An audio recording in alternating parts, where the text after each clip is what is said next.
Mieux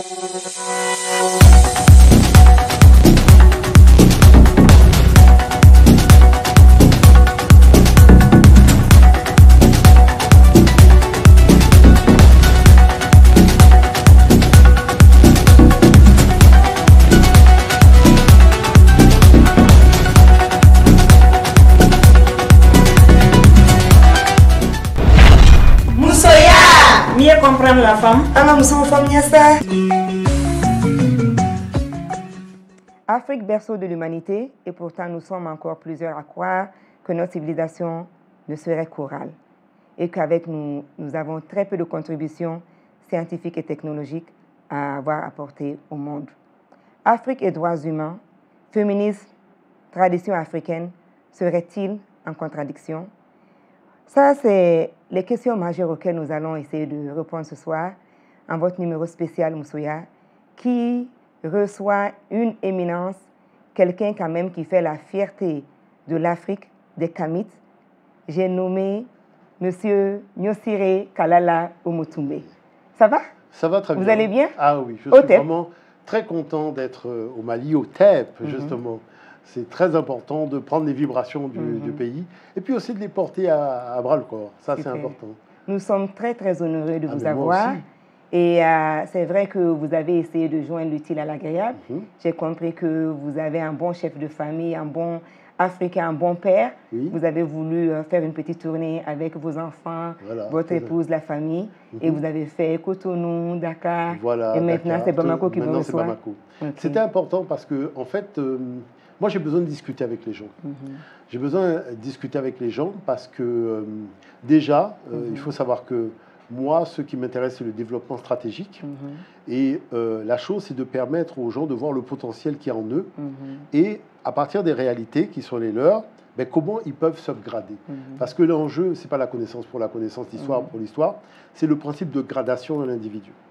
C'est-à-dire prendre de la hauteur pour regarder son monde avec 360 degrés. Et là, on a plus d'objectivité et on est moins soumis au stress. En tout cas, ce matin, nous avons été proches de la vision de 360 degrés. Totalement. Même si certains d'entre nous qui sont très profanes en la matière, peut-être nous n'avons pas atteint les 360, mais les 180 quand même. Totalement. Et on a eu droit à presque 4 heures d'horloge d'une conférence très, très riche qui nous a démontré, comme on le dit chez nous, par A plus B, que l'Afrique a bel et bien eu une civilisation scientifique, technologique et a beaucoup apporté à nos savoirs d'aujourd'hui. Totalement, parce que, vous voyez, par exemple, le Mali, j'ai montré le potentiel réel que le Mali a sur le plan de l'histoire. Il faut savoir que le Mali est un domaine d'études scientifiques. Le problème, c'est qu'au Mali, on n'étudie pas l'histoire du Mali. Vous vous rendez compte Pas encore, on est là-dessus. C'est-à-dire qu'il y a quand même, si vous voulez, des universités qui ont fait des fouilles, qui ont fait de la recherche.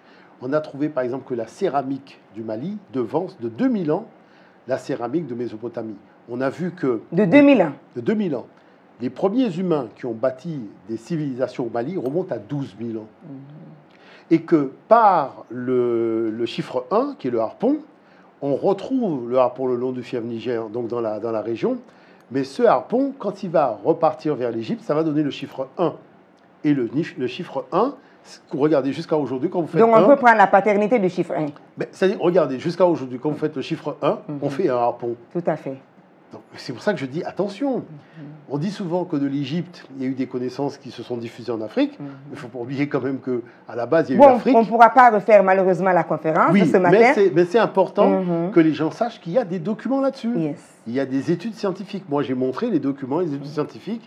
J'ai montré les grands chercheurs qui ont travaillé au Mali, qui ont même fait à nouveau, ils ont été voir les vieux, comment on fait les hauts fourneaux pour faire du fer et de l'acier. Et nous savons que vous avez beaucoup produit là-dessus. Totalement. Parce que vous avez quand même quelques bons ouvrages, j'en connais au moins une bonne dizaine. Totalement. Et je sais aussi que vous avez créé des plateformes, des universités. Voilà, totalement. Donc, il n'y a pas un manque de ressources par rapport à tout ce que vous avez ou continuez à apporter à ce monde. Ceux ou celles qui voudront savoir pourront s'inspirer sur vos sites web, aussi les différentes plateformes de toi, RNA Maya. Ils vont sur YouTube, ils tapent Omotunde, ils vont passer le mois à regarder des choses. Tout à fait. Mais la seule chose que je dis, c'est vrai que les gens sont très surpris parce qu'ils se disent, mais tiens, c'est étrange, parce qu'Omotunde, quand il aborde une réalité, il l'aborde d'une façon, on est complètement désarçonné, on sort de là, on a mal à la tête.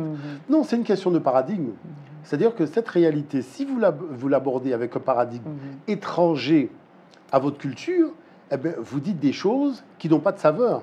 Mais quand vous êtes dans votre paradigme, vous avez compris comment, je dirais, quel est l'idéal de civilisation au niveau de l'Afrique, eh bien, vous voyez en fait comment est perçue cette réalité, que ce soit les mathématiques, l'architecture et autres. Et ça, c'est important. Au Mali, on dit que Sababu Mandoron, c'est-à-dire la cause racine. Voilà. Et aujourd'hui, on peut attribuer votre venue à 3RNA Maya, qui est le rassemblement des religions négro-africaines. Totalement. Et nous avons eu l'honneur d'interviewer Fodé Moussa, notre Karamoro, Donzo, Fodé Moussa Sidibé par rapport à votre venue. Écoutons ce qu'il a eu à dire. Moi, je suis particulièrement heureux et particulièrement content aujourd'hui que notre association 3RNA Maya ait pu faire venir Kalala Omotunde au Mali. Parce que ce qu'il faut dire, c'est comme si de son vivant, on recevait Cheikh Anta Diop en personne au Mali pour venir nous parler de l'Afrique ancienne, des origines, l'Afrique des origines. Parce que ce qu'il faut connaître, c'est que Kalala Omotunde est un Guadeloupéen, un africaniste convaincu et convaincant qui fait d'énormes émissions à travers le monde, de grandes conférences à travers le monde pour que les Africains, qu'ils soient de la diaspora ou de l'Afrique noire, parviennent à connaître leur origine, ascendance, je vais dire, parviennent à se centrer sur ce qui est l'essentiel pour l'Africain aujourd'hui, à savoir le retour à nos valeurs, le retour à nos sources. Et je crois qu'il tombe si bien au Mali que maintenant, avec la nouvelle orientation du pouvoir, nous sommes en train de mettre en place toutes les structures qui permettent au Mali de retourner à ses origines, de retourner à ses valeurs ancestrales.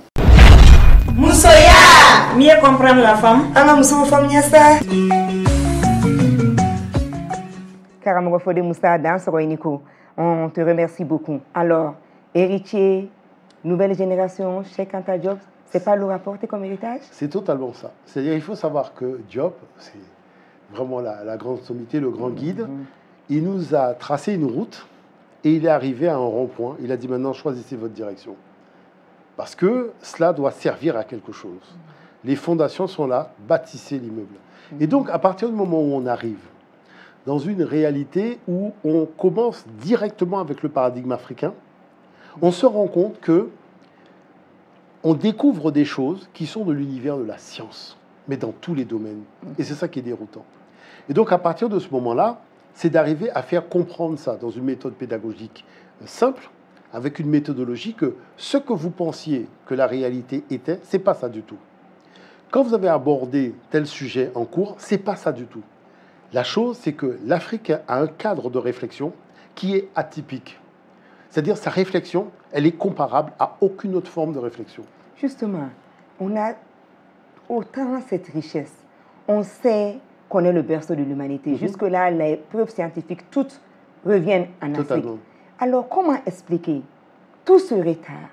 C'est vrai que nous avons pu résister à l'exploitation, à la traite négrière, ce qui n'est pas donné. On a pu résister à la colonisation. Mais quand même, depuis le départ physique quand même du colon, pourquoi on tarde encore à retrouver cette civilisation dorée d'antan? Parce que le génie africain est encore dans une situation de maîtrise carcérale.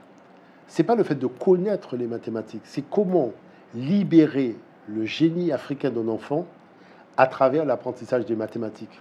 Vous savez, on me dit, par exemple, dans certains milieux académiques, que je vais rendre les enfants noirs plus intelligents que les enfants blancs. Alors que moi, je souhaite simplement que l'enfant puisse connaître son patrimoine. Il y a, par exemple, autant de civilisations africaines qu'il y a d'algorithmes pour faire un calcul mathématique. Quand l'enfant va à l'école, on lui apprend une seule façon de faire la multiplication. Il vient dans un atelier pédagogique que je fais, je lui apprends 5-6 façons de faire la multiplication. On peut faire la multiplication avec des chiffres, sans des chiffres. Mais c'est impressionnant. Oui, on le voit quand on va à l'école, la façon dont nous on fait la multiplication ici. Totalement. Les États-Unis, ce n'est pas la même chose. La Corée, ce n'est pas la même chose. C'est la même chose. Maintenant, vous avez des enseignants qui viennent, qui disent, mais c'est extraordinaire. Je dis, regardez le tissu africain. Il n'y a pas plus scientifique qu'un tissu africain. Montrez aux gens que dans les grandes universités de technologie, le principe de base de la constitution de l'ordinateur quantique de demain, c'est l'étude de l'algorithme utilisé pour faire un tissu africain. Comment ça se fait que nous ne voyons que des formes, que de l'art, là où d'autres voient de la science? Moi, au Bénin, vous savez, le vice-recteur d'académie qui m'a invité à faire une conférence donc à l'université, quand j'ai montré ça, il dit, mais c'est pas possible. Comment ça se fait que on voit les gens habillés dans le tissu dans la rue et on n'a jamais eu le réflexe de se dire que ça, c'est de la science. Moi, j'ai montré que dans les grandes universités, il y a des équations mathématiques qui sont faites sur les tissus et que si on abordait le tissu dans le domaine de la technologie, on pourrait avoir une clé USB qui aurait des capacités énormes. Parce que, je vais vous dire le grand secret, il n'y a pas si longtemps, les téléphones portables avaient une antenne. Tout à fait. Et les gens se sont aperçus que si on met le motif du tissu africain sur une plaque de métal, le tissu a des propriétés électromagnétiques. On l'a fait et on a vu que ça fonctionne. Depuis lors, les téléphones portables n'ont plus d'antenne. Mais vous imaginez que si on met la forme d'un tissu africain sur une plaque de métal, le tissu a des propriétés électromagnétiques. Donc, ça veut dire que le tissu a des propriétés électromagnétiques de fait, de par la forme, qui est une forme appelée mathématique fractale, qui a pour but de récupérer l'énergie cinétique fabriquée au moment de la mise en mouvement, par exemple quand vous marchez. Et si on met des capteurs sur les individus, on voit qu'un tissu tout uni, bleu par exemple, n'a pas la même intensité énergétique qu'un tissu africain. Tout à fait. Donc, comme on est sur le tissu, on doit faire la transition par rapport aux femmes, aux droits des femmes, parce que beaucoup d'entre, en tout cas nous, qui sommes là et qui revendiquons nos droits et qui essayons de s'assumer en tant qu'être humain, sans nécessairement être femme, on est être humain d'abord, on nous accuse de vouloir importer une idéologie féministe qui ne serait pas africaine. Est-ce que la tradition africaine et le féminisme, la revendication des droits pour la femme, seraient en contradiction? Mais on a demandé une des membres, jeune fille de 3RNA Maya, Kani Jawara, écoutons-la. Moi, c'est Kani Jawara, je suis membre de l'association 3RNA Maya. Alors déjà, c'est une très grande joie pour moi d'avoir pris part à cette conférence extraordinaire. Et Kalala Omotunde, comme à chaque fois, nous a vraiment épatés aujourd'hui. Il nous a fait part de tout ce que l'Afrique a créé pour le reste du monde. L'Afrique est vraiment comment ça s'appelle, une inspiration pour le reste du monde. Vraiment, c'est ce qu'il nous a appris aujourd'hui. Alors, une chose très importante, en tant que jeune femme kamite, ma mission, j'ai retenu une phrase aujourd'hui. Kalala Omotunde nous a dit qu'il faudrait qu'on fasse une mise à jour, ce qui est très, très important. Aujourd'hui, tout ce qui est enseigné dans nos universités et dans nos écoles, ce sont des choses obsolètes. On a besoin de réécrire l'histoire et je compte prendre part à ça. La jeunesse africaine et malienne, de manière très particulière, s'intéresse à l'histoire de Kama, de l'Afrique, qu'ils aillent vers Papa Doumbia. C'est une chance pour nous de l'avoir ici au Mali. Beaucoup de gens quittent le monde entier pour venir le voir. Il est là, tout près, il est à notre disposition. Un père très, très disponible et ouvert à tout le monde. Donc pour moi, c'est une chance pour la jeunesse malienne qui s'approche de l'association, qu'ils aillent sur Facebook et sur Internet, sur Google, et qui prennent les informations par rapport à l'association pour toujours apprendre sur le Mali et sur l'Afrique en général. Moussoya, mieux comprendre la femme. On aura le temps de parler de la jeunesse. Maintenant, nous voulons voir l'Afrique, tradition, féminisme. Est-ce que les femmes, aujourd'hui, on peut dire qu'on est kamite, qu'on est fier d'être africaine et aussi s'assumer ou vouloir revendiquer ses droits? Y a-t-il une contradiction? Je vais vous dire quelque chose.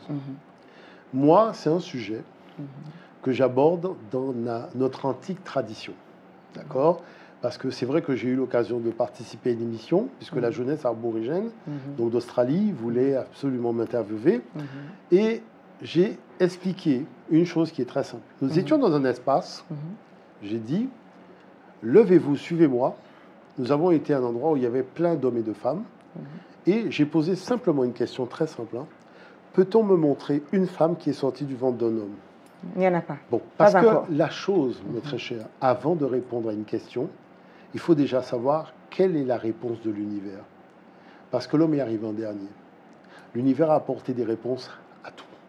Mais je ne sais pas quel orgueil qui s'est emparé de l'être humain qui se croit capable de répondre à une question avant de voir qu'a pensé la mère primordiale sur cette question.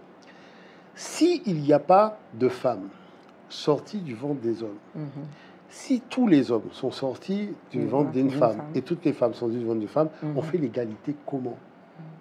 Parce que à la Donc base, vous allez même parler de supériorité. je vais vous dire quelque chose. La chose, c'est que moi je pense que nos ancêtres, c'est en observant les étoiles, les astres, qu'ils ont établi l'équilibre. D'accord? C'est un équilibre qu'il faut trouver. Et ça vient du fait que le mois de mars est consacré à un homme. Parce que c'est la renaissance de la nature. N'oubliez pas que la Terre, elle est droite 2 fois dans l'année. C'est le 21 mars qu'elle est droite, l'équinoxe de mars. Tout à fait. L'équinoxe de décembre, c'est la 2e fois que la Terre, elle est droite, c'est la femme. À part ça, la Terre, elle est tout le temps penchée. Donc, vous avez tantôt penché comme ça, tantôt penché comme ça. Donc, ça veut dire que quoi?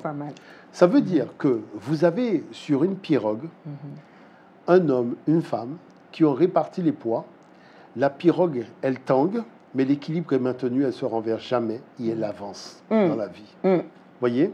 C'est ça qu'il faut comprendre. Donc cet équilibre-là, nous devons tout faire pour le sauvegarder. C'est-à-dire que je vais vous expliquer quelque chose. D'accord?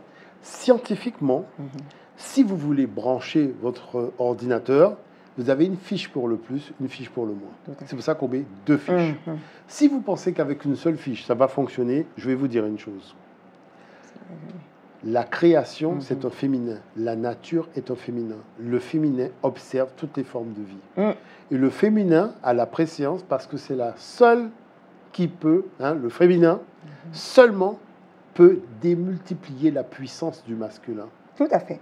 Et la puissance du féminin. Donc à partir de là, nos ancêtres ont estimé, je vais vous dire une chose. Le féminin seul peut démultiplier. Je vais vous dire une chose. Lorsqu'on observe la fondation de l'Égypte noire pharaonique, Narmer, qui est le roi qui a fondé cette civilisation, qui a unifié et compagnie, vous avez une reine qui s'appelle Mérinette. Le tombeau de Mérinette fait au moins 50 fois la taille du tombeau de Narmer.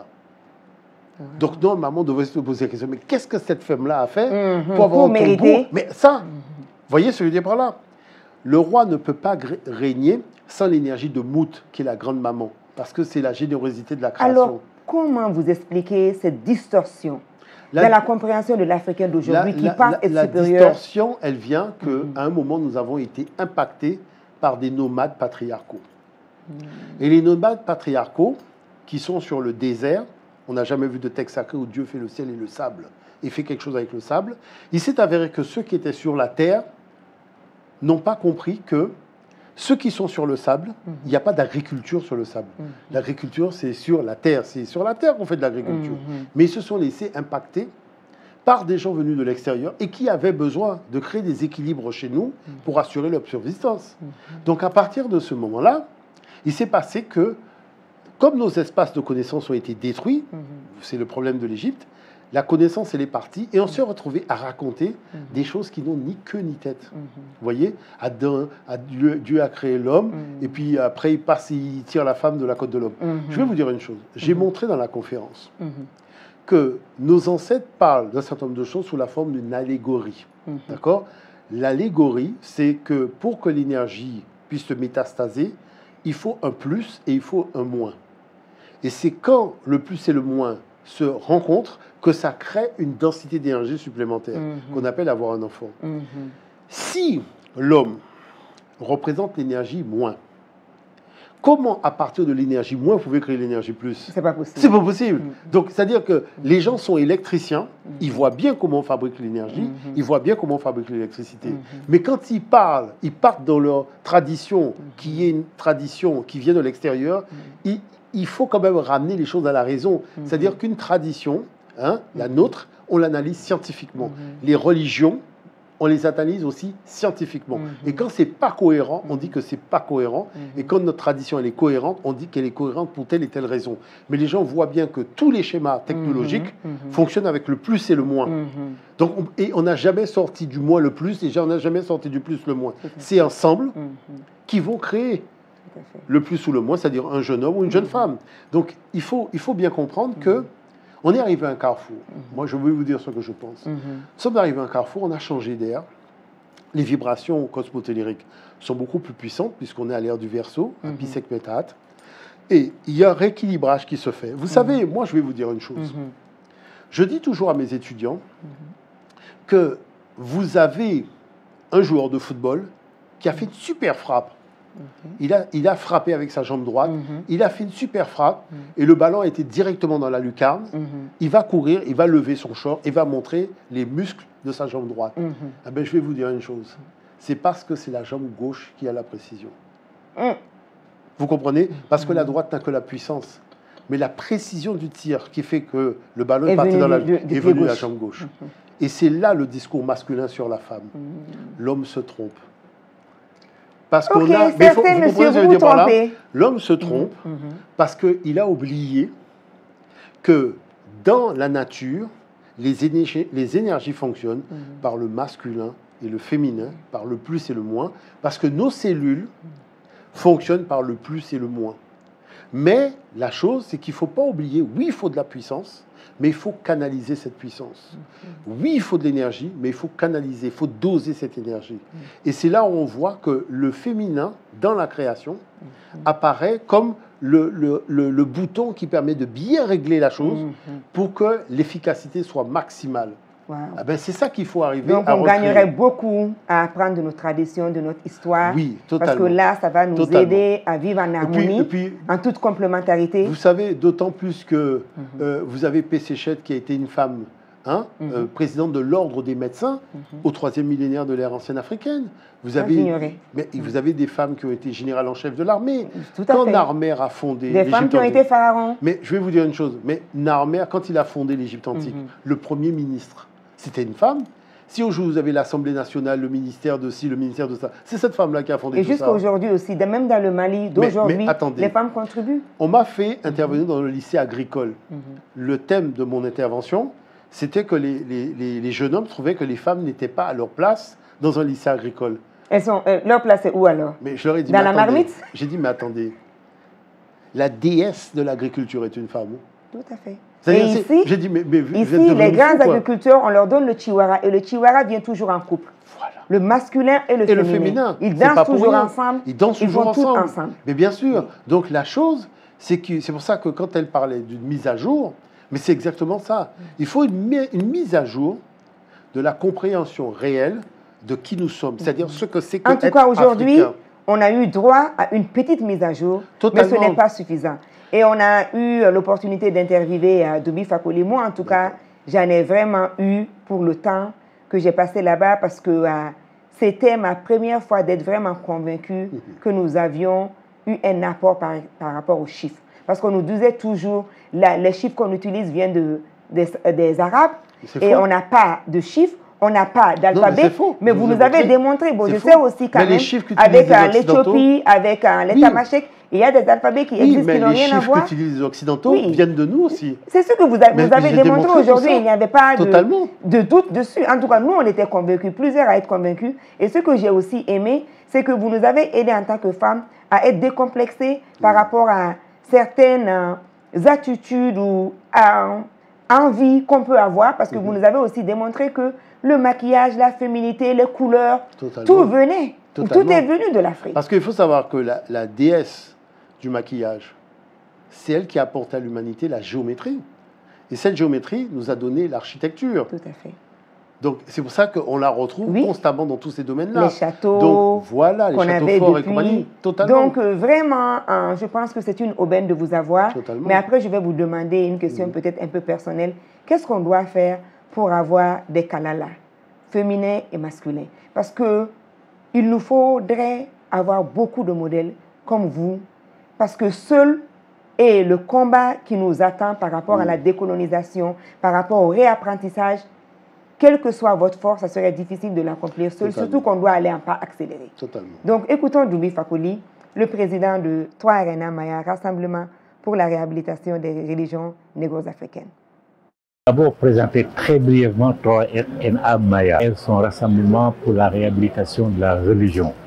NA négro-africaine. Maya, tout le monde connaît Maya en langue bamana. Kalala Omotunde, c'est le grand spécialiste des humanités classiques africaines. Il est connu partout dans le monde, il fait des tournées un peu partout. Et là, il a décidé, avec son épouse et sa belle-sœur, de visiter un peu l'Afrique. Ils sont allés au Sénégal, ensuite au Bénin, ensuite au Mali. Il a tenu à terminer ici au Mali, parce que moi, pour moi qui connais dans tout le monde. Donc il a tenu à venir au Mali. Alors j'ai expliqué aux membres de l'association qui ont dit mais ça tombe bien puisqu'il est très connu. Les gens voudront certainement le voir, ils vont profiter de l'occasion. Donc on a organisé cette conférence-là. On l'a invité parce qu'il est connu un peu partout. Et puis on a essayé d'avoir des émissions télé aussi. Et puis il va donner des cours de hiéroglyphes, c'est le médionétaire, c'est les hiéroglyphes, l'écriture égyptienne qui est la première au monde, qui plaît beaucoup aux gens. Donc il va aussi initier des cours de hiéroglyphes pour éventuellement ceux qui sont intéressés. Le point le plus important, c'est que tout le monde est d'accord que l'Afrique est le berceau de l'humanité. Si l'Afrique est le berceau de l'humanité, ça veut dire que l'Afrique a tout vu, a tout fait, tout vu avant tout le monde. Et même si Dieu devait parler à quelqu'un, forcément ce serait d'abord à ses filles et à ses fils, c'est-à-dire la race noire. C'est ça qu'il faut retenir. Il faut retenir que aucune réalisation scientifique, aucune invention scientifique n'a été faite en dehors de l'Afrique. C'est l'Afrique qui a d'abord fait. Peut-être les autres ont plus ou moins innové. Donc ce qu'il faut retenir seulement, et surtout notre message à nous, ça s'adresse à notre jeunesse, pour que notre jeunesse sache que si elle ne connaît pas sa culture, si elle ne connaît pas son histoire, si elle ne se reconnaît pas dans son histoire, mais plutôt de se reconnaître dans l'histoire d'autres peuples, jamais l'Afrique ne sera libérée. Moussoya, mieux comprendre la femme. Si nous ne reconnaissons pas de notre histoire, jamais nous ne pourrons aller de l'avant et accomplir cette émergence à laquelle nous aspirons tant. Alors, des réactions, qu'est-ce qu'on fait pour avoir des Kalala? Alors, je vous dirais que, en fait, il y a des choses que je trouve quand même relativement étranges. Tout individu qui se balade chez lui voit que les arbres s'élèvent verticalement. Pourquoi vous pensez qu'on a besoin d'une religion pour connaître le message du Créateur lorsque vous voyez bien que tout ce qui sort de terre se dirige vers le ciel? Donc la première des lois, c'est pourvoir à son élévation, dans un état de conscience, donc c'est-à-dire une conscience consciente d'elle-même. La deuxième chose, c'est porter des fruits. Parce qu'il faut que l'expérience acquise puisse être redistribuée. Exactement. Vous voyez? De manière à faire en sorte qu'il n'y ait pas qu'un seul arbre, mais qu'on puisse passer à la forêt. Et on le fait comment? Donc, la chose qui est importante dans tout cela, c'est qu'au départ, la graine, quand elle est enfouie dans le sol, avant de sortir, elle commence par faire des racines. C'est-à-dire apprendre à se connaître, bâtir son projet d'élévation et se fixer son objectif. Et une fois que tout cela est réglé, elle monte. Mais quand elle monte, elle ne va pas dire « je suis à New York, je suis en Angleterre ou je suis au Mali ». Elle est là pour s'élever. Un jeune Malien me disait « vous savez, monsieur Omotunde, je pense que si j'étais ailleurs, par exemple aux États-Unis, j'aurais mené une vie, mais vraiment meilleure et totalement différente parce que ici à Bamako, c'est un peu compliqué. Je disais à ce jeune, tu sais, nous allons dans un arbre, on prend 2 graines. Une graine qu'on plante à Bamako, l'autre, on va la planter à New York. Est-ce que tu penses que les 2 graines, il y a une qui va pousser l'autre pas, ou est-ce qu'on aura 2 beaux arbres? Il me dit non. Sûrement 2 beaux arbres, sinon on aura un bel arbre en tout cas au Mali. Il me dit on aura 2 beaux arbres. J'ai dit tu vois, parce que l'arbre, il sait qui il est, et il sait quelle est sa mission, l'élévation. L'arbre ne regarde pas où il est sorti. Et c'est pour ça que tous les arbres sont beaux. Mais on va dire que c'est un arbre, sinon on est des êtres humains avec nos émotions. La chose, c'est que j'en reviens aux êtres humains. Vous avez des gens qui sont mondialement connus, comme les sportifs, les Jordan, le Roi Pelé et compagnie, qui au départ de leur vie ne mangeaient même pas 3 fois par jour. Ils ne mangeaient même pas 2 fois par jour. Demandez à Lionel Messi, mais c'est impressionnant. Quand vous regardez le début, même les sœurs Williams, tout ça, mais quand même, vous voyez? Et la chose, c'est que cette personne a cru en elle, c'est donner comme objectif de susciter quoi? Très tôt, des gens comme le Roi Pelé, des gens comme Lionel Messi, comme Jordan, ils ont remarqué une chose, ils suscitent la joie quand les gens les voient. La joie. Eh bien, cette joie-là, ils ont eu un moment le désir tout simplement de mettre la joie dans le cœur des hommes et des femmes autour d'eux en excellant dans leur art. Et ils sont devenus éternels, c'est-à-dire la planète entière. Mindset. La planète entière. Parce que vous n'êtes pas élevé en poussant d'en bas, vous êtes élevé d'en haut. Parce que quand vous contribuez à organiser le bien, la paix, l'amour, la joie dans l'humanité, c'est de là-haut qu'on vient vous chercher pour vous élever. L'énergie positive. Mais bien sûr. Vous en avez parlé aujourd'hui. Totalement. Vous avez fait une analogie entre crocodile, oiseau. Totalement. Alors, c'est quelque chose qu'est-ce de qu'on très doit important. retenir de ça? C'est-à-dire que... Parce que j'ai compris que le crocodile, c'était l'énergie qui était flat, qui ne montait voilà, pas. Totalement. Et l'oiseau s'envole, c'est l'énergie positive. C'est-à-dire que ce que j'essaie d'expliquer, c'est que toutes les divinités chrétiennes étaient autrefois des divinités africaines il n'y a pas si longtemps. Vous allez en Égypte, vous retrouvez toutes ces divinités en tant que personnes d'ascendance africaine et appartenant à la théosophie africaine. Maintenant, là où la chose elle est différente, c'est que quand vous regardez l'iconographie de Saint-Michel Apollon, le serpent, et des roues Apollon, le crocodile, vous constatez que quand la personne est dans la tradition, dans la religion chrétienne, elle doit partir du principe qu'elle a perdu tout ce qui était l'essence de sa divinité et supplier un être qui est dans le royaume des cieux pour venir l'aider, en l'occurrence le Saint-Michel. Dans la tradition africaine, ce n'est pas possible. Parce que au moment où tu viens t'adresser là-haut, on te rappelle qu'il n'y a pas si longtemps tu étais là-haut. Parce que tous les individus sont partis de là-haut. Tu ne peux pas oublier à ce point-là que tu es un être divin. Et nous, on croit à la réincarnation aussi. Et on va revenir donc, aussi. à partir du moment où, justement, la personne, elle se retrouve dans la situation du contexte africain, c'est qu'on te dit que dans l'enseignement initiatique, l'homme a deux natures, le crocodile et l'oiseau. Le crocodile n'a pas d'aile. Quand il est confronté à un obstacle, il est bloqué par l'obstacle. Genre, je ne trouve pas de travail, je n'ai pas d'argent, voilà. Tandis que l'oiseau, comme il a des ailes, il passe au-dessus de l'obstacle. Donc, il ne voit pas l'obstacle. Et quand on ramène cela à ce qu'on appelle la loi de l'attraction, la loi de la résonance et compagnie, c'est simplement qu'un obstacle n'est qu'une vibration. Et quand ta vibration est en dessous de l'obstacle, tu connais les difficultés de l'obstacle. Donc, c'est-à-dire, ça, c'est la réalité du crocodile. Donc, est-ce que je peux conclure dans ce cas que peut-être aujourd'hui, nous avons pensé trop de temps à cultiver le crocodile en nous et peut-être il serait temps d'essayer de cultiver maintenant l'oiseau? Parce que quand nous abordons les réalités, nous les abordons en termes d'obstacles et de difficultés. Donc, on cristallise les énergies du crocodile par notre façon de penser notre réalité. Tandis qu'à partir du moment où tu considères, mais non, ça va y aller, mais non, ça va, vous cristallisez votre réalité dans le principe de l'oiseau, eh ben, vous avez la réalité de l'oiseau qui vient vers vous. Pourquoi? Parce que vous vibrez à hauteur de cette réalité. Mais je pense que cela s'apprend. Nous, on croit que l'être humain, nous sommes comme de l'argile, on nous façonne, on nous modèle. Je vais vous dire une chose. Il y a eu, je pense, moi, à mon niveau, je pense qu'à l'époque de nos grands-mères et de nos grands-pères, il y avait un savoir-vivre qui s'est perdu en allant à l'école. Parce que moi, je prends comme exemple ma grand-mère. À l'école classique. D'accord? Ma grand-mère, elle me dit, demain, je vais aller faire les courses au marché. Bon, je dis, mamie, excuse-moi, mais tu m'as dit tout à l'heure que tu n'avais pas d'argent. Donc, si tu n'as pas d'argent, comment tu vas déjà croire? Demain, je vais faire les courses au marché à midi. Prépare-toi pour venir avec moi. Et qu'est-ce que j'observe? J'observe le matin, les gens qui doivent de l'argent à ma grand-mère viennent parce que ma grand-mère a déjà décidé qu'elle va au marché. Et le résultat, à midi, elle a l'argent qu'il faut pour aller au marché. Donc, c'est là où je me suis dit, tu vois, cette affaire de crocodile et d'oiseau, c'est vraiment la réalité. Parce qu'en allant à l'école, on a donné aux jeunes l'idée d'une complication de l'existence. Et dans cette complication, on lui a greffé le logiciel de la complication de la pensée. Analyse de risque à ne pas finir. Voilà.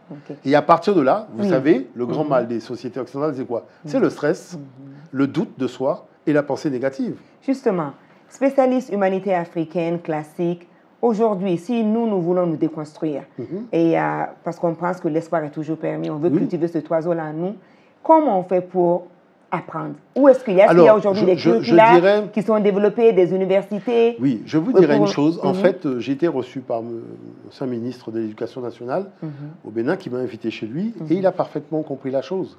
Aujourd'hui, les gens qui transmettent la connaissance ne sont pas formés à une transmission africaine de la connaissance. Non, c'est vrai. C'est pour ça qu'ils m'ont dit, il faut que je revienne au Bénin pour former les formateurs. Voilà. Il faut former les formateurs, mais je leur ai dit que former des formateurs, ça veut dire que, par exemple, quand je fais le village des mathématiques africaines, pour former les gens qui vont s'occuper du village, c'est 18 heures de formation. C'est pas beaucoup. Mais c'est-à-dire que le but du jeu, déjà, sur cette base-là, transformer l'être humain, c'est parce pas que beaucoup. S'il y a un inspecteur qui vient, il faut lui expliquer. Un enseignant qui vient, il faut lui expliquer.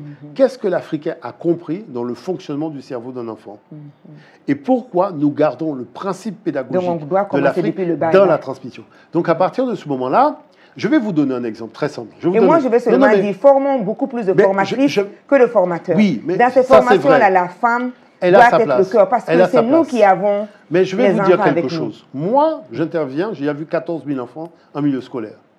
Un enfant va me dire que 2 et 2 font 5. Je lui dis, mais c'est très intéressant ce que tu dis.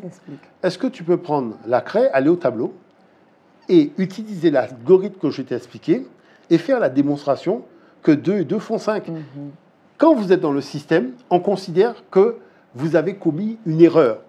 Et vous avez une notation qui est une mauvaise note parce que vous avez commis une erreur. Mais est-ce que vous savez que l'erreur fait partie du processus d'apprentissage? Absolument. Donc une erreur est une indication que l'enfant a encore un travail à faire sur l'algorithme. Après, quand il fait le résultat, il me demande est-ce que c'est le bon résultat? Je lui dis, mais je ne peux pas te dire si c'est le bon ou le mauvais résultat. Je suis là pour vérifier que l'algorithme, tu l'as utilisé parfaitement. Maintenant, l'affaire du résultat, c'est ta confiance que tu mets dans ton raisonnement. Et là, si tu vois que tu as respecté les paramètres de l'algorithme, tu sais intimement en toi-même si tu as le bon ou le mauvais résultat. Mais je ne te dirai jamais si c'est le bon ou le mauvais résultat. Donc, ça fait que l'enfant est responsabilisé. Pourquoi je fais ça? Lorsque vous dites à un enfant, ton devoir n'est pas bon, il y a quelque chose qui se passe, c'est que l'enfant perçoit « je ne suis pas bon ». C'est-à-dire, il y a le devoir, mais pourquoi il affecte tous les cas d'activité? Sa confiance en soi. Totalement. Or, vous connaissez l'effet Pygmalion. L'effet Pygmalion, c'est que la perception que vous donnez à un enfant de son devoir va avoir une influence sur lui, et vous pouvez éteindre un enfant intelligent tout simplement parce qu'il va générer en lui un logiciel, un algorithme qui va dire « je ne suis pas bon ».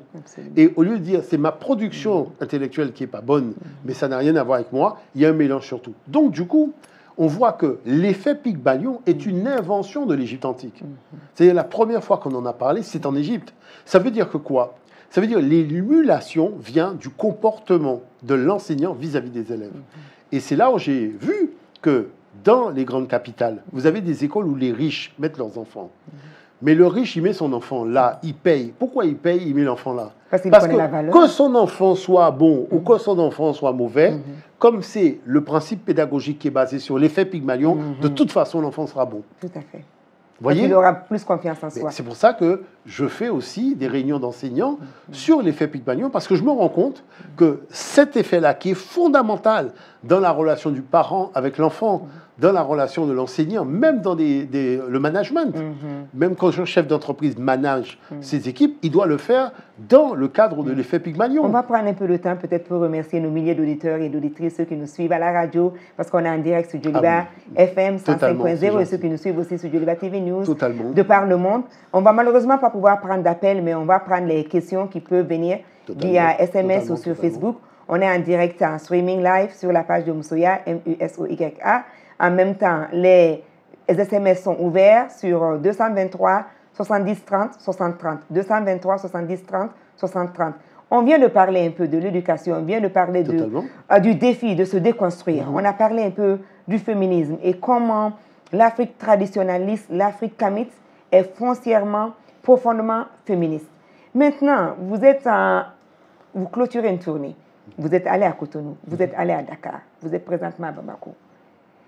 Au-delà de l'éducation, qu'est-ce que vous voyez politiquement, économiquement, socialement? Est-ce que l'espoir est permis par rapport à toute cette vision et cette ambition que vous avez pour le continent? Vous pensez qu'on est sur la bonne voie? Je pense que il y a des choses à paramétrer. Vous voyez, il y a des choses à paramétrer parce que la situation qui a été une situation très particulière au regard de notre histoire, depuis un certain nombre de siècles, et puis depuis les indépendances aussi. Ça a créé, je dirais, peut-être une cassure entre l'élite et le peuple. Il y a une cassure, parce que, en fait, chaque fois que quelqu'un accède à une situation qu'il juge être celle d'une élite quelconque dans un domaine quelconque, elle a tendance à se refermer sur ses réalités et son propre périmètre familial. Alors qu'il faut créer l'émulation. Vous voyez, il faut créer l'émulation, et c'est dans cette émulation qu'il faut créer aussi, je dirais, le principe d'analyser sa société et de trouver sa place. C'est-à-dire que, je vais vous donner un exemple. Moi, j'ai discuté avec beaucoup de jeunes. Les jeunes me disent, je fais des études, je vais à l'école, mais quand je sors de mon diplôme, je ne vois pas très clairement quelle est ma place dans la société. Or, le but de l'enseignement, c'est d'amener le jeune à voir quelle est sa place. Tout à fait. Donc, j'ai passé beaucoup d'après-midi à discuter avec des jeunes pour leur expliquer comment ils doivent concevoir cette place, percevoir cette place dans leur propre société. Vous ne voyez pas qu'il y a un problème déjà au niveau de la formation ? Il y a un problème déjà. Si on en est là, c'est qu'il faut revoir le programme de formation, l'axe et le but. Parce que le but, ce n'est pas de gaver des oies. Ça veut dire qu'il faut créer les conditions dynamiques du fonctionnement d'une société. Cette question-là me taraude aussi beaucoup, parce que quand on écoute aujourd'hui la jeunesse, surtout malienne, j'ai pas d'emploi, j'ai pas d'emploi. Il n'y a pas de boulot. Même quand on va dans les coins reculés, les milieux ruraux aujourd'hui, on va trouver que les femmes travaillent très dur et les hommes sont assis comme ça et blâment le changement climatique, blâment le soleil, blâment le manque d'eau et sont assis. Et pourtant, je me dis, est-ce que nos ancêtres, il n'y a pas très longtemps, pendant la colonisation, aucun de nos grands-parents ne s'est assis pour dire que j'ai pas de boulot. Ils ont tous et tout travail, ils ne parlaient pas de chômage. Donc, qu'est-ce qui fait? Qu'est-ce qu'on peut faire maintenant pour stimuler cet esprit-là, qu'on ne se voit pas tous en blue collar dans un bureau climatisé et que nous créons nous-mêmes nos emplois? Il y a une grosse réflexion. Il y a une grosse réflexion à mener, que je mène aussi avec la jeunesse, que je mène aussi, moi ça m'est arrivé, je ne vous cache pas, de prendre les jeunes hommes, de les emmener dans un salon et arriver devant l'entrée du salon, donc salon panafricain, je leur ai demandé, regardez, qu'est-ce que vous constatez? Tous les stands ne sont tenus que par des femmes. Bon, donc ça veut dire que moi, ce que je trouve très intéressant, c'est qu'au moins, on sait que quand vous êtes à bicyclette, vous avez une pédale qui est en haut, une pédale qui est en bas, et c'est comme ça. Vous voyez? Eh ben, quand dans les couples, dans les familles, on va arriver à faire ça, à un moment, c'est la femme qui monte, et puis elle descend, et puis c'est l'homme qui fait monter la femme, et puis c'est la femme qui fait monter l'homme, on va avancer. C'est ce principe-là qui connaît une espèce de cassure. Pourquoi? Parce qu'on a donné une formation très occidentalisée à une jeunesse qui vit dans un contexte social et civilisationnel qui n'a rien à voir avec l'Occident. Donc ils recherchent, sans vous couper, ils recherchent dans la dimension de ce qu'il a appris, sa réalité. Or, ce qu'il a appris est contrôlé par les multinationales. Laissez-moi vous dire quelque chose. Quand on dit, mais comment? Vous savez que la jeunesse noire va étudier massivement dans les universités occidentales et ailleurs. D'accord? Cette jeunesse noire a un potentiel intellectuel qui dépasse l'entendement. Mais sauf que les multinationales, les grands groupes ont compris que lorsque tu finances un département d'études dans une université, tu n'as plus besoin de financer un laboratoire parce que le jeune va faire le travail du laboratoire à ta place. Ce jeune, on va lui donner un diplôme. Il est content, sauf que son travail va être utilisé par la multinationale pour sortir un nouveau produit ou un nouveau service. Vous voyez? Donc c'est pour ça que moi, je dis à la jeunesse panafricaine, il va falloir que vous mettiez dans votre tête qu'il faut breveter vos thèses et breveter vos devoirs de classe. Parce que lorsque vous allez procéder, et moi je vous dis, moi-même qui ai fait l'école de pub de Paris, quand mon devoir devient la campagne dans le métro et que je vais voir, je dis mais comment mon devoir termine dans le métro dans une campagne, on me dit mais le cursus est financé par une agence de communication Et vous avez un qui professeur prend, aussi. et les cas qu'on nous donne sont des vrais cas. C'est pas des cas qui sortent dans un bouquin, c'est des vrais cas. Donc celui qui trouve, je dirais, la stratégie de commercialisation, il a la meilleure note, mais derrière, il y a une exploitation. Donc, vous voyez, ce que je veux dire par là, c'est que les gens disent, mais comment la jeunesse africaine peut se mettre au service du développement de son continent? Mais la jeunesse africaine aujourd'hui est au service du développement de tout le monde, parce qu'on va étudier partout. Sauf que cette recherche-là qu'on fait, il y a des grands groupes qui financent les départements d'études. Oui, mais après, qu'est-ce qui se passe? Je termine. Après, qu'est-ce qui se passe? Le jeune, comme au Canada et ailleurs où j'ai été, on va lui faire un pont d'or et on va lui dire, ne rentre finalement pas au Cameroun, reste au Canada et on va te donner une grande maison et compagnie et tu vas diriger tel truc. Donc il va se retrouver à la tête, par exemple, d'une grande banque qu'il va diriger et après il va se dire, mais est-ce qu'en rentrant chez moi, est-ce que j'aurai une telle opportunité? Et c'est comme ça que finalement, cette jeunesse-là, qui est à l'extérieur, voyez, se coupe un peu. Moi, je vais voir les gens. Je mets tout le monde assis. Et je leur dis une chose qui est très claire. Le Chinois qui est chez nous mange chinois tous les jours. Ce n'est pas parce qu'il n'est plus en Chine qu'il ne contribue pas à l'essor économique de la Chine. Je ne comprends pas comment un Africain, lorsqu'il est à l'extérieur, comme un panafricain, il faut attendre que papa fasse le voyage, qu'il mette quelque chose dans sa valise pour l'emmener. Ce n'est pas possible. Donc j'ai mis tout le monde assis et j'ai dit voilà ce que nous allons faire. Nous allons créer un centre commercial qui va vendre nos produits, sauf que nous allons le créer sur téléphone portable. Ce que nous avons fait. Donc comme ça, les produits étant acheminés là-bas, quand quelqu'un commande quelque chose, il y a un livreur qui vient livrer ce que la personne a commandé, de manière à faire en sorte que même si tu es à l'étranger, que tu puisses quand même consommer des choses qui dynamisent ton économie locale. Il faut se fixer des limites. Et c'est peut-être là aussi que se trouve le dynamisme de l'Afrique. Si l'Afrique ne se fixe pas de limites et se vautre dans le jeu économique des multinationales, il va y avoir un problème. Se fixer des limites. Et vous avez aussi un livre qui s'appelle Vérité et mensonge. Totalement. Donc, les multinationales, les étudiants qui vont dans la diaspora, j'en suis à une. Je pense que c'est vrai que ça peut créer des fossés, ça peut peut-être créer des blocages où on ne valorise pas notre contribution, où on ne comprend pas très bien sa force, mais nous sommes toujours minoritaires, parce que très peu d'entre nous arrivent même à accéder à ces niveaux supérieurs d'études. Totalement. Vous avez tantôt parlé du fossé qui se creuse et qui s'agrandit tous les jours entre les dirigés et les dirigeants. Est-ce que quelque part aussi, nous ne devons pas nous dire certaines vérités quant à nos propres comportements et prendre certains blâmes, la corruption, l'injustice sociale? C'est-à-dire qu'il y a un blocage peut-être dans la vision qu'a l'Africain de sa projection dans le futur. Et c'est géré un peu à la sauve qui peut. Et c'est ça qui fait que... C'est-à-dire qu'il n'a pas l'assurance de la pérennité de sa situation.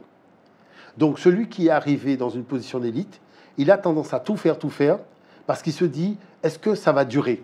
Y compris la corruption, y compris... C'est-à-dire qu'il y a... Ça a duré au niveau de sa situation. Au niveau de sa situation. Donc le but du jeu, c'est un peu j'amoncelle, pour que si demain ça va mal, au moins je me suis constitué une cagnotte pour pouvoir parer à toute éventualité. Donc voilà un petit peu, c'est une situation un peu, une maison qui brûle, et chacun essaye d'avoir son petit seau d'eau en disant, bon, si le feu arrive devant moi, j'aurai de l'eau pour éteindre le feu. Mais combien alors c'est suffisant pour se sentir assuré? Je vais vous dire une chose. Parce qu'on voit ça, ça accumule, je vais vous dire une chose. Le problème est valable dans tout le monde noir. Le problème est valable dans tout le monde noir. Nos sociétés fonctionnent en castre. Et parce qu'elles fonctionnent en casque, la dynamique collective devient complexe. La Guadeloupe, c'est la même chose. Il est difficile d'élaborer un projet civilisationnel guadeloupéen parce que chaque caste a ses intérêts personnels. Et vous savez qu'une civilisation, c'est la somme des intérêts individuels égale un intérêt collectif. Dès qu'on est arrivé à là, ça fonctionne. Mais si la somme des intérêts individuels égale la somme, on va où? C'est ça qui fait qu'il y a cette cassure. Donc il faut élaborer une pensée qui va pénétrer les êtres humains pour leur faire comprendre que on t'empêche pas. Voilà, on t'empêche pas d'avoir ton intérêt personnel, individuel, mais il faut que ça rejoigne l'intérêt collectif. Et c'est là où il y a, je dirais, le petit retard au démarrage. c'est que ton intérêt individuel puisse rejoindre l'intérêt collectif. Et c'est là où on doit maintenant bâtir cette vision et montrer qu'on peut partir ensemble dans cette direction. Parce que si on commence à faire des jugements sur les uns et les autres, moi je ne suis pas pour le jugement, parce que ça a tendance à frustrer les individus. On ne va pas porter de jugement, mais on va s'assumer. Mais je dis que comme nous sommes tous concernés dans une réalité, nous devons concevoir le lendemain ensemble. Parce que la dynamique collective, elle est capable de faire des choses extraordinaires. La libération du génie africain dans le cerveau des enfants. Les enfants peuvent bâtir des modèles extraordinaires. Et n'oubliez pas, je tiens quand même à vous dire une chose, l'Africain, on l'a mis dans une dynamique qu'il doit travailler pour gagner de l'argent. Or, le continent africain a suffisamment de recherche, de richesse, pour que l'argent puisse travailler pour les Africains. Il y a un moment, il va falloir se mettre ça dans la tête. Vous avez vu que j'en ai parlé dans la conférence ce matin. Beaucoup. J'ai dit que les gens doivent se mettre dans la tête, les dirigeants, comme le peuple, que l'Afrique, en Afrique, les gens n'ont pas besoin d'aller travailler parce qu'il y a suffisamment de richesses qui vont travailler pour les gens. La chose, c'est que comme il y a une dynamique sociétale, comme il faut occuper le temps, comme il y a la relation qui bâtit l'homme dans ce qu'il est en tant qu'être humain, puisque le fait d'être humain, c'est dans la relation avec l'autre qu'on a ce statut, dans la façon d'être complémentaires les uns par rapport aux autres, c'est là où on doit pouvoir tendre vers cet objectif en se disant clairement, on a suffisamment de richesses pour créer le bonheur pour tous. Moi, je vous dis aussi, au niveau du Mali, il y a une réalité économique au Mali, je le dis très clairement, il y a une réalité économique au Mali qui fait que le Mali peut devenir en très peu de temps un pays leader dans des zones économiques.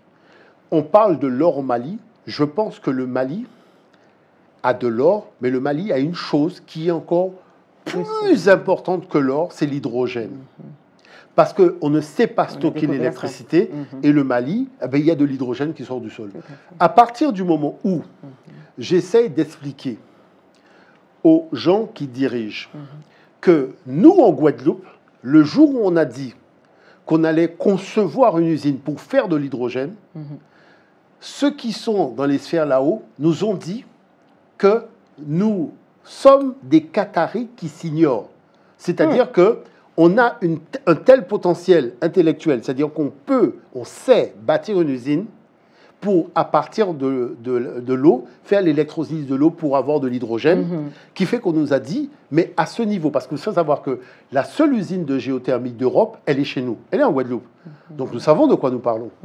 Et comme on veut en construire une deuxième, et qu'on essaie de sensibiliser la population à ce niveau-là, puisque l'éolien, ça ne fonctionne pas, puisque quand il n'y a pas de vent, c'est un problème. Le solaire, il n'y a pas de soleil la nuit, donc c'est un problème. Et qu'est-ce que nous soulevons comme débat? Comment ça se fait qu'on parle de l'énergie solaire et puis la nuit, on revient au fioul? Parce que comme il n'y a pas de soleil la nuit, eh bien, on est obligé de faire tourner tout au fioul. Et on parle d'énergie verte, de non-pollution de l'environnement. Et la nuit, vous êtes en train de faire tourner au fioul. On a dit non. On a dit à partir de maintenant, on va arrêter de vous suivre. Et nous allons prendre la direction de la géothermie. Parce que la géothermie, ça fonctionne 24 heures sur 24. Ce qui veut dire que le Mali, pour penser son avenir, un pays qui n'a pas pensé sa production d'énergie, ce n'est pas la peine. Il faut arrêter de rêver. Sans énergie, rien n'est possible. C'est pas possible. Donc, il faut penser sa capacité énergétique. Et le Mali a des ressources énormes. Il ne faut pas faire de barrage hydroélectrique parce que ça crée des crispations entre voisins. On ralentit le flot de l'eau, le pays suivant proteste. On n'a pas besoin de conflit. Donc il ne faut pas aller dans cette direction. Les directions occidentales sont souvent des directions, malheureusement, qui sont cancérigènes et qui polluent la planète et qui créent des relations tendues entre les peuples. La géothermie, tout le monde peut concevoir son usine. Mais le Mali, le fait qu'en plus, le Mali a... Alors, je vais vous expliquer clairement l'enjeu. L'enjeu, c'est que dans toutes les histoires de voitures à électricité qu'on vous met là maintenant, aucun camion ne pourra fonctionner à l'électricité parce que la charge électrique ne produit pas suffisamment de puissance pour faire tourner un camion. Or, l'Afrique, si vous prenez par exemple le Mali qui a des relations économiques avec le Sénégal par rapport au port et les autres, ça veut dire que moi, j'ai filmé les camions qui passaient sur les routes. Je me suis assis sur une chaise et je regardais. Quand vous avez une somme, vous avez plus de 1000 camions qui passent sur les routes par jour. Et pour faire tourner ces camions-là, si les véhicules Ah, vous sont à devez avoir un l'électricité... débat avec Elon Musk, Mais hein, je vous parce dis, que là, si les toute sa camions, théorie s'est basée. si on met l'électricité partout, tous ces camions-là, ça ne pourront pas fonctionner. Mais par contre, avec l'hydrogène, oui. Et si le Mali comprend qu'il faut faire la rupture épistémologique avec l'Occident dans tous les domaines, en production d'énergie, en technologie, en sciences, et développer des sciences qui feront que demain, quand ils vont se retrouver en pénurie de leurs solutions technologiques, c'est-à-dire le fuel, le diesel et compagnie, eh bien, le Mali aura pris un ascendant à ce niveau-là et pourra proposer des solutions pour que les camions puissent rouler à l'hydrogène, mais les tankers aussi, qui sont sur l'eau et qui permettent donc aux pays africains d'exporter. Malheureusement, on a presque épuisé. Vous voyez, mais c'est pour vous temps, montrer c'est que tellement le sujet, passionnant. mais le sujet est riche. Il est très riche. Il est très, et très j'espère riche. que pendant la tournée, vous aurez l'opportunité de voir nos officiels. Je sais en tout cas que nos C'est-à-dire étudiants que seront avec vous lundi c'est-à-dire soir totalement, mais pour c'est-à-dire parler que des hiéroglyphes totalement, et la mais culture. les choses relatives quand même à tout ce qui touche, je dirais, à l'énergie, ce sont des choses, même si je suis en Guadeloupe, il y a des réunions Zoom qui sont organisées Tout à fait. de Aujourd'hui, manière, la distance totalement. n'est plus Et infime. il faut savoir que tous les ingénieurs panafricains spécialistes de la production de l'énergie, je tiens quand même à dire que le coronavirus a fait que tout le monde est rentré au pays pour ne pas subir le confinement dans des pays qui étaient des pays étrangers. Et on a découvert que ce sont des Noirs qui construisent des usines en Allemagne, ce sont des Noirs qui mettent les batteries donc, dans les véhicules et qui ont des contrats avec tout. On a découvert des choses. Tous ces gens-là sont venus me voir Donc, c'est le temps, en me disant, mais monsieur Omotunde, mais c'est ça. Si aujourd'hui, un pays veut s'upgrader, en 2 ans, on a réglé le problème. Wow. Vous voyez En pourquoi? 2 ans, on a réglé le problème Parce si que on est ensemble. Si on est ensemble Si on et est s'il y a le ensemble. désir d'upgrader son pays. Parce que les usines d'aujourd'hui sont construites avec des technologies nouvelles. Les turbines sont beaucoup plus puissantes que les turbines qu'on avait avant. Et le potentiel du sol, on le connaît. Wow. Vous voyez? Donc ça, c'est Alors, important. quel peut être ce mot pour clôturer cette émission? Mais je sais que vous allez revenir sur Joliba TV. Oui, totalement. Encore mardi, non, moi je dis, les adieux. je demande à la jeunesse de bien comprendre qu'aujourd'hui, nous sommes à un tournant de l'histoire. Pourquoi? Nous avons quitté l'ère des poissons, nous sommes dans l'ère du Verseau, c'est-à-dire l'ère d'Apis et Kmetat. Et les énergies basses de l'ère des poissons qui ont permis qu'il y ait la colonisation, l'esclavage, tout ça, l'énergie du Verseau, c'est l'énergie de l'abondance. Les vibrations sont beaucoup plus hautes. Ce qui s'est Donc, le passé, moment est propice pour je nous. vous garantis que c'est même pas la peine de croire que l'Occident pourra faire la moitié de ce qu'ils ont fait en Afrique durant l'ère des poissons. C'est pas possible parce que la variation de la fréquence, elle est énorme. Mais il faut que Et cette ère maintenant, du Verseau, elle durera combien de temps? 2160 ans. C'est pour vous dire. Mais il faut que maintenant, nous puissions redevenir le centre de nous-mêmes dans tous les domaines. C'est pour ça que j'enseigne les humanités classiques africaines. Parce que nous avons oublié que nous étions le centre du monde. L'Afrique a été le centre du monde. Quand j'ai fait la conférence « La civilisation européenne n'existe pas », les gens ont dit « Mais comment ça se fait que vous allez dans toutes les universités pour dire qu'elle n'existe pas ?» Il n'y a pas de civilisation occidentale. J'ai rappelé aux journalistes qui m'ont invité que sur le billet de $1 américain, il y a une pyramide. Est-ce qu'ils peuvent me donner les coordonnées GPS de cette pyramide en Occident? Parce que cette pyramide, elle est en Afrique. Donc c'est un peu comme si les Africains font un billet pour l'Union monétaire et ils mettent la tour Eiffel dessus. C'est-à-dire ils mettent un truc qui n'existe pas en Afrique. Mais c'est du jamais vu. Mais ils connaissent, si mais ils connaissent la valeur. Non, mais attendez, si nous, on fait un billet de banque, on met la tour Eiffel dessus, mais tout le monde va se moquer de nous. Les Américains font un billet, ils mettent un objet qu'ils n'ont pas chez eux, et personne ne voit que ces gens-là sont devenus complètement fous. Tu ne peux pas affirmer ton hégémonie sur le monde avec quelque chose qui est chez ton voisin, qui n'est pas chez toi. Ouais, quelque chose qui est chez ton voisin, mais dont tu connais la valeur. Voilà. Donc, tout c'est dans ça. Donc, alors, je connaissons vous notre dirais valeur. qu'en conclusion, n'oublions pas que la pyramide n'est qu'un assemblage de pierres de 2 tonnes qui vont dans la même direction, c'est-à-dire l'élévation. Que le Mali et tous les Maliens, Maliennes prennent conscience que le moment est venu pour qu'ils soient un assemblage de blocs de pierre qui se mettent ensemble et qu'ils élèvent l'Afrique. Parce que s'il ne s'agit plus simplement du Mali, c'est toute l'Afrique qu'il convient d'élever à partir du centre gibralgique qui est le Mali. Moi, je vous dis une chose. Comprenez bien, tous les scientifiques panafricains du monde entier seront toujours là pour vous aider à trouver des solutions technologiques moins chères, moins polluantes, voyez, et surtout durable. Merci infiniment, Donc ça, il faut le Monsieur savoir. Omo Tunde Kalala. Totalement, enchanté. Et nous sommes très ravis de vous avoir. Je sais que ce n'est que le début d'une conversation. Totalement. Que nous continuerons sûrement offline.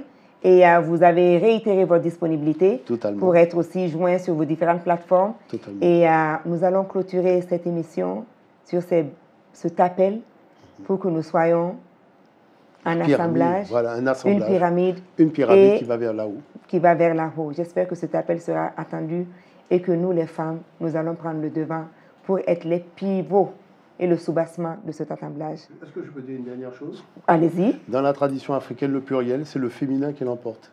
Ok, donc vous voyez. On ne va plus dire il au pluriel, on va dire elle parce que tout le monde vient de elle. On ne peut pas dire il sans elle. Alors on se dit à la prochaine. Ce serait samedi à 10h sur la même chaîne.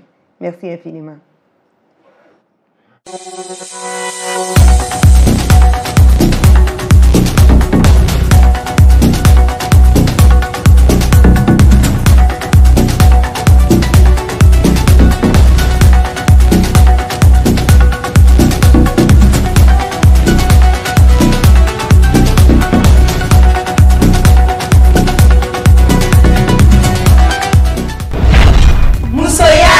Mieux comprendre la femme. Alors nous sommes femmes,